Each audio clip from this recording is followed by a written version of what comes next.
কত কথা হয়েছিল সে রাতে, চারটাও ছিল জেগে সাথে। কত কথা হয়েছিল সে রাতে, চারটাও ছিল জেগে সাথে। তবু কি হয়েও যেন কিছুই না হয়, তাই আমি ভুলে গেছি হারানোর ভয়। জোছনা মাখাই রাতে, চলো ভেসে যায় একসাথে, অসীম অনন্তকালে। তোকে বললাম ফুচকা খাওয়াবো। হ্যাঁ খুব খাওয়াচ্ছ তুমি, সে কখন থেকে বসে আছে। বিল্ডিংটা অনেক পুরাতন, আর বাংলাদেশে যে হারে ভূমিকম্প হচ্ছে তাতে তো তোর জন্য ওই জায়গাটা নিরাপদ না। কি যে বলেন না ভাই, এত লক্ষ্মী একটা মেয়ে আমি আমার ঘরে মেয়ে করে এনেছি, আমি কি আর খারাপ থাকতে পারি? মানে আমার অনেকগুলো ইন্ডাস্ট্রি আছে, তো রিশানকে যদি তুমি বলতে যে আমার যে কোনো একটা ইন্ডাস্ট্রি একটু দেখাশোনা করতো, তাহলে আমার জন্য একটু ভালো হতো। আমি একা পেরে উঠছি না, আমার ছেলেটাও দেশের বাইরে থাকে। আঙ্কেল, আমি একটা কথা বললে আপনি বিশ্বাস করবেন কিনা জানি না, আমি অলরেডি না এই প্রস্তাবটা রিশানকে দিয়েছি। আমি তো তোমাকে কখনো আমার ইন্ডাস্ট্রির কথা বলি নাই, তুমি জানলে কি করে? আমি তো আপনাকে বললামই যে আমি এর আগে কমিশনের সাথে কাজ করতাম, তো সেই সুবাদে আঙ্কেল এই এলাকার কে কোথায় কাজ করে, কার কয়টা বিজনেস আছে, কার কয়টা ইন্ডাস্ট্রি আছে, এই প্রত্যেকটা ইনফরমেশন আঙ্কেল আমার কাছে ছিল।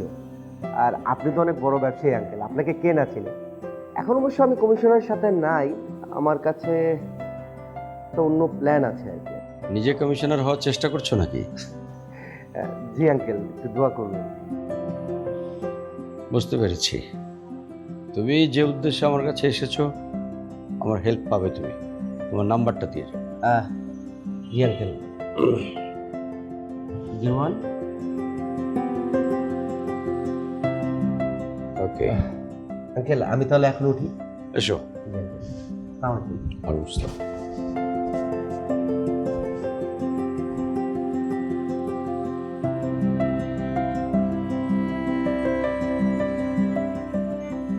এই আমাকে এক কাপ চা দিয়ে দাও তো।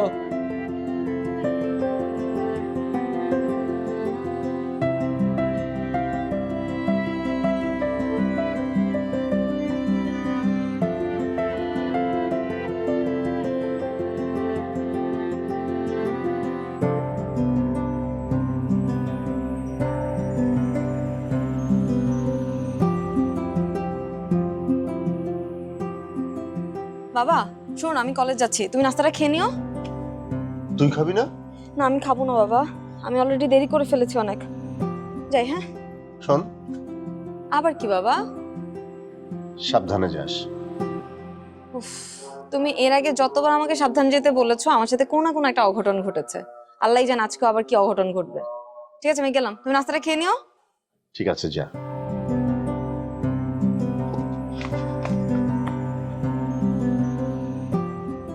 পাগলি মেয়ে আমার।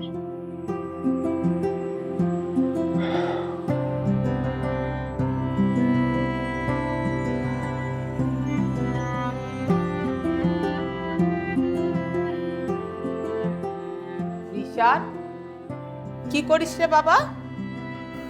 এই তো মা, রিপোর্ট গুলো কালেক্ট করতেছি। প্রতিদিনের রিপোর্ট প্রতিদিন কালেক্ট করে ফেললে আর কোনো চাপ থাকে না। আচ্ছা বাবা, এই শুধু রিপোর্ট করলে হবে? মার খবরও তো একটু রাখতে হবে, তাই না? কি করতে হবে বলো? আচ্ছা, বিয়ে তো করলে অনেক দিন হলো, আমার একটা পুতুল এনে দে, আমি একটু সময় কাটাই আনন্দে। মা, মানে তুমি কি যে বলো না, আমি নিজেই এখনো বাচ্চা, আমার কি বাচ্চা বলার বয়স হচ্ছে নাকি? শোন রিশান, বিয়ের পর একটা ছেলে আর বাচ্চা থাকে না, তখন তার বাচ্চা পালার বয়স হয়েছে। এসব বলে লাভ নাই, আমি নিজেই এখনো তোমার কোলের মধ্যে থাকি, তুমি আর একটা বাচ্চা পালবা কোন সময়? শোন বাবা, মারা সব পারে, তোকেও কোলে রাখবো, তোর বাচ্চাকেও কোলে রাখবো।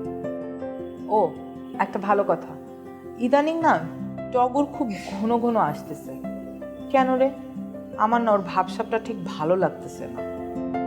মা, আসলে টগর আমাদের জমিটা নিতে যাচ্ছে, মানে এই জমিটা ডেভেলপারে দিতে যাচ্ছে।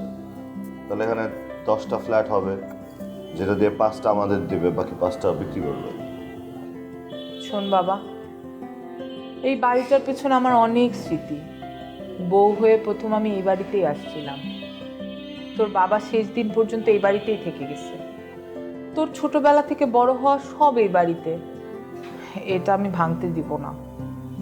মা, আমিও তো আসলে ব্যাপারটাকে সাপোর্ট করি নাই, আমি তো আর ওর কথায় কোনো সায় দেই নাই। আমি বলছি এটা বিক্রি করবো না, নাই তো করে দিচ্ছি। শোন বাবা, ও 100 তলা বিল্ডিং করলেও ওকে দেয়া যাবে না। এই বাড়িটা আমার কাছে অনেক কিছু। তোর বাবার স্মৃতি এই বাড়ির আনাচে কানাচে। আমি সারাক্ষণ তাকে দেখি। আমি কোত্থেকে ওর সঙ্গে কথা বললাম? ওই তো অনেকদিন পরে উল্টা বাসায় এসে আমার সাথে যোগাযোগ করলো, এইসব বললো। শোন বাবা, এরকম ঘন ঘন আস্তে আস্তে কবে দেখবি ও বাড়িটা দখল করে নিয়েছে। ব্যাপারটা একটু খেয়াল রাখিস। হ্যাঁ মা, আমি খেয়াল রাখবো। শোন না, এই যে অনেকগুলো রিপোর্ট এখনো দেখতে হবে, বুঝছো? এটা শেষ না করলে আসলে আজকে ঘুমাইতে পারবো না। বাবা, আমি আদিম যুগের মানুষ, এসব রিপোর্ট টিপোর্ট আমি বুঝি না। আমার একটা পুতুল লাগবে, পুতুল কিভাবে আনবি সেটার ব্যবস্থা কর।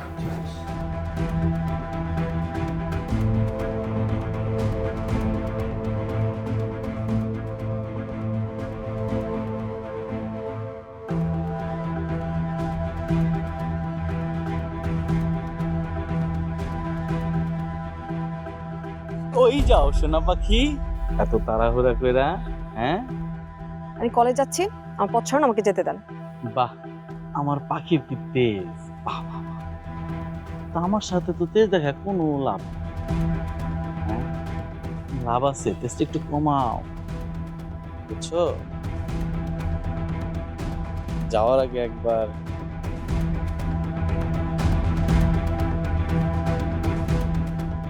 কই যাও? তুমি কিন্তু আমারই অভাব, বুঝছো? জেনেই যাও না কেন, উড়াল দাও দাও, কোনো সমস্যা নাই।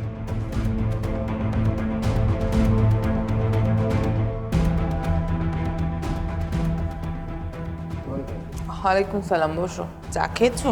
জি আন্টি, খাচ্ছিলাম আর কি। বলো, তুমি এই সময় কেন?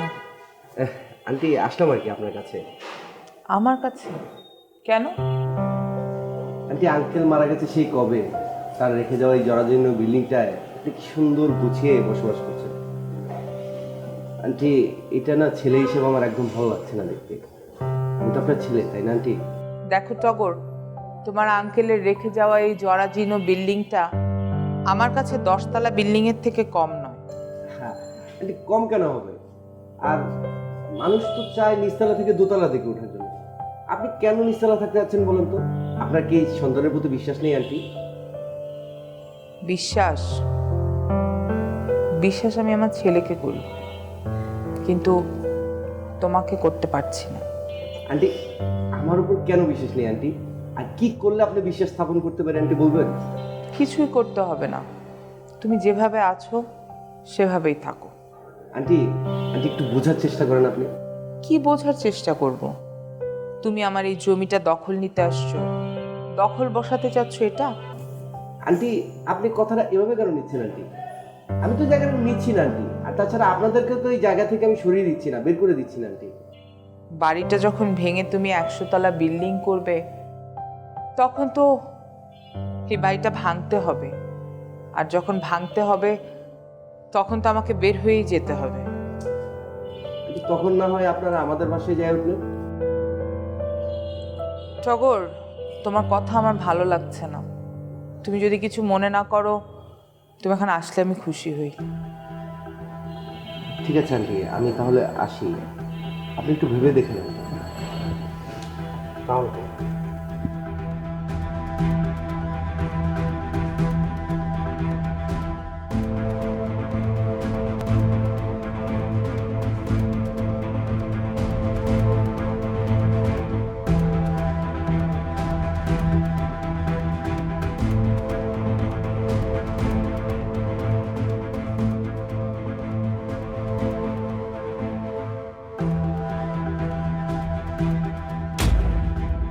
পাখি, কি করছেন আপনি? কলেজ শেষ তোমার? ভালো করে কিন্তু পড়াশোনা করবে, পড়াশোনা ছাড়া কিন্তু কোনো দাম নেই, বুঝছো? আপনার আমাকে বোঝাতে হবে না, আমি যথেষ্ট ভালো বুঝি। আরে আমার পাখি দেখি চ্যাটাং চ্যাটাং কথাও বলে। তা পাখি আরো কিছু বলো। এই পাখি চুপ কেন? আমার পাখি কথা না বললে তো আমার ভালোই লাগে। আপনার সাথে আমার কি কথা? আমার সাথে কি কথা মানে? আমার সাথে বলার মতো তোমার কোনো কথা নাই? নাহলে আমার কথা শুনো। না, আমি আপনার কোনো কথা শুনতে চাই না। আমার কথা না শুনতে চাইলে তুমি কার কথা শুনবে? পাখি চকলেট খাবা? আমি সব খাই না। আমার পাখি তাহলে কি খায়? আপনি যদি আমাকে এভাবে বিরক্ত করেন, আমি কিন্তু বাবার কাছে আপনার নামে নালিশ করতে বাধ্য হব। ও লে লে লে লে লে, আমার পাখি নাকি নালিশ করবে? কার কাছে? আমার হবু শ্বশুরের কাছে? কবে নালিশ করবা? বলো বলো বলো বলো। আপনি কিন্তু এখন বেশি বাড়াবাড়ি করছেন, অনেক বিরক্ত করছেন আপনি আমাকে। আচ্ছা পাখি, আমি তোমাকে আর বিরক্ত করবো না। আপনি প্লিজ আমার রাস্তা ছেড়ে দাঁড়ান, আর নয়তো আমি চিৎকার করে মানুষজন জড়ো করব। মানুষ জড়ো করবো তুমি? কেউ নাই আশেপাশে, তুমি আর আমি স্যার। কথা? হ্যাঁ, আপনি প্লিজ আমাকে যেতে দেন। ঠিক আছে যাও।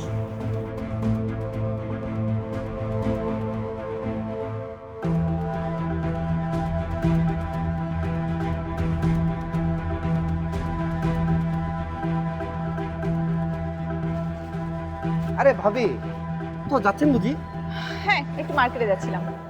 তাহলে দাঁড়ান, আমি একটা রিক্সা ডেকে দিচ্ছি আপনাদের। না ভাইয়া, আপনার কষ্ট করতে হবে না, আমার রিক্সা আমি ডেকে নিবো, আপনি যান। হ্যাঁ ভাবি, আপনি কেন কষ্ট করবেন? আমি আছি না, একটু দাঁড়ান, আমি এখন একটা রিক্সা ডেকে দিচ্ছি। ভাইয়া কোনো দরকার নেই, আমার রিক্সা আমি ডেকে নিবো, সমস্যা নেই, আমি যাচ্ছি, আপনি যান।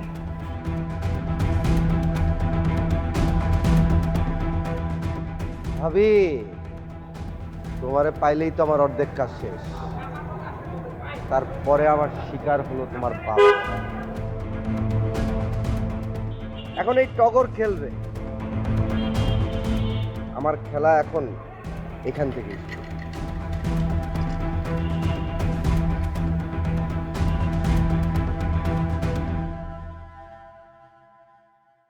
হ্যালো, কিরে টগর? কিরে রিশান, কি অবস্থা তোর? এই তো চলে যাচ্ছে আর কি। এই ভাবিকে দেখলাম কিছুক্ষণ আগে, কোথাও মনে হয় যাচ্ছে, বললো মার্কেটে যাচ্ছে। আমি আরো একটা রিক্সা ডেকে দিতে বললাম, ভাবি না করলো। ও কাছাকাছি তো, এই কারণে হয়তো বা রিক্সায় যেতে চাইনি। তো তোকে দেখলাম না যে সাথে, তুই কি খুব ব্যস্ত নাকি? হ্যাঁ রে, একটু ব্যস্ত সময়ই যাচ্ছে। আচ্ছা ঠিক আছে, এটা বলার জন্যই তোর ফোন দিছিলাম। এই সন্ধ্যায় মামার দোকানে আসিস, আড্ডা হবে। নতুন একটা বিজনেস শুরু করতেছি তো, এই কারণে বুঝছিস সময় বের করাটা একটু টাফ হয়ে যাচ্ছে। আরে বেটা আয়, সন্ধ্যার সময় চলে আসিস, দেখা হবে না। Okay bye.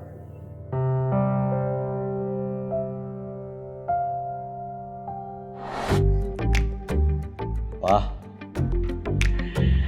শাড়ি পরেছিস বিয়ের পরে, খুব সুন্দর লাগছে মা, খুব সুন্দর লাগছে। আলহামদুলিল্লাহ, আমি অনেক ভালো আছি। আমি বলছি, শাশুড়ির সাথে ঢিসুম ঢিসুম যুদ্ধ চলছে না আদর করে? বাবা, শাশুড়ির কথা কি বলবো, বললে বিশ্বাস করবে কিনা আমি জানি না। আমি তো মায়ের আদর ছোটবেলায় পেয়েছি, কিন্তু সেটা আমার মনে নেই। রিশানের আম্মুকে দেখে মনে হলো যে আসলে মায়ের আদরটা কাকে বলে, কি উনি সব সময় আমি আমার কি লাগবে আমার না লাগবে উনি এতটা খেয়াল রাখেন। আর আরেকটা প্যারা, সেটা হচ্ছে মানে খাওয়া নিয়ে, ও বাবা এটা খাও একটু পর, ওটা খাও, এই করো সেই করো। রিশান তো রীতিমতো জেলাস, সে বলে তুমি মাকে কি জাদু করেছো, একদম পুরো পটিয়ে নিয়ে নিয়েছো আমার মাকে, আমি কি খেলাম না খেলাম আমার মা সেই খেয়াল নেই, কিন্তু তুমি কখন খাবা, একটু পর পর তোমার কি লাগবে, এইটা লাগছে ওইটা লাগছে, সব কিছু করতেছে। মানে আমি কি বলবো, মানে অমায়িক একটা শাশুড়ি। যাক, খুব ভালো লাগছে মা, অনেক শান্তি পেলাম। মাগো, বিয়ের পরে মেয়েরা শ্বশুর বাড়িতে ভালো থাকলে, সুখে থাকলে, এই খবর থেকে অন্য কোনো বড় খবর বাবার কাছে আর হয় না। ও ভালো কথা, তা রিসেন্ট আনলি না কেন? বাবা রিশানেরও আসার কথা ছিল, আসলে হঠাৎ করে আমার বিজনেসের ওখানে একটা মিটিং পড়ে গেছে, আমারও যাওয়ার কথা ছিল। রিশান বলল যে থাক, বাবা অপেক্ষা করছে, তুমি ওখানে যাও, আমি ওখানটা দেখছি। তোদের ব্যবসা কেমন চলছে মা? আলহামদুলিল্লাহ, ব্যবসা অনেক ভালো চলছে তোমাদের দোয়ায়। আমি জানি তোদের এই ডেডিকেশন, তোদের এই সততা তোদেরকে অনেক দূর নিয়ে যাবে। তাই? আচ্ছা, তুমি জানো? মাগো, তোকে একটা কথা বলি, জামাইকেও বুঝিয়ে বলিস, তোদের এই চলার পথে ব্যবসার জন্য যদি কখনো কোনো জায়গায় ঠেকে যাস তাহলে বাবাকে স্মরণ করিস। আমার দরজা তোদের জন্য সবসময় খোলা। সেটা আমি জানি বাবা। এখন তুমি আমাকে বলো, আমি যখন তোমাকে বিয়ের কথা বলতে এসেছিলাম তুমি আমাকে কি ধমক দিয়েছো, আমার সাথে কি চিল্লাচিল্লি করেছো। এখন রিশানকে আমি চিনি না, কোন রাস্তার ছেলে, কার কাছে আমি আমার ব্যবসা বাণিজ্য দেবো, তো এখন রিশানকে দেখে কি মনে হয় তোমার ব্যবসা সে সামলাতে পারবে? ঠিকঠাক। ঠিকঠাক। তবে মা, পৃথিবীর সমস্ত বাবা মা চায় তার সন্তানের একটা নিশ্চিত ভবিষ্যৎ, সেটা অর্থনৈতিক ভবিষ্যৎ, পাশাপাশি দাম্পত্য ভবিষ্যৎ। সেটা ঠিক আছে বাবা, আমি তো বলছি না তুমি রং, তুমি তোমার জায়গায় রাইট ছিলে, কিন্তু দেখো বাবা, তোমার মেয়েও কিন্তু তোমার মেয়ের জায়গায় রাইট। বুঝিয়ে তো দিলে যে তুমি আমার মেয়ে। এক্স্যাক্টলি, এটাই তো বুঝাতে চেয়েছিলাম। একদম তোর পছন্দের রান্না হয়েছে। তাই? চলো বাবা, অনেক ক্ষুধা পেয়েছে। বাবা, তুমি ঠিক আছো? একদম, যতটুকু খারাপ ছিল আমার মা আসার পরে একদম পুরোপুরি ঠিক হয়ে গেছে। তোমাকে অনেক মিস করি বাবা। আমার বাবা, আমি জানি তুমি একা হয়ে গেছো ভাইয়া যাওয়ার পরে। বাই দ্য ওয়ে, ভাইয়া কল দিয়েছিল? হ্যাঁ, কল দিয়েছিল। ও তোর খবরটা জেনেছে, ও তোকে দেখতে আসবে। মা গো, বাবার ঘর আধার করে দিয়ে আরেকটা ঘর আলোকিত করলি। চল, মন খারাপ করার দরকার নেই, ওঠ। আয়। এই খাবার বার।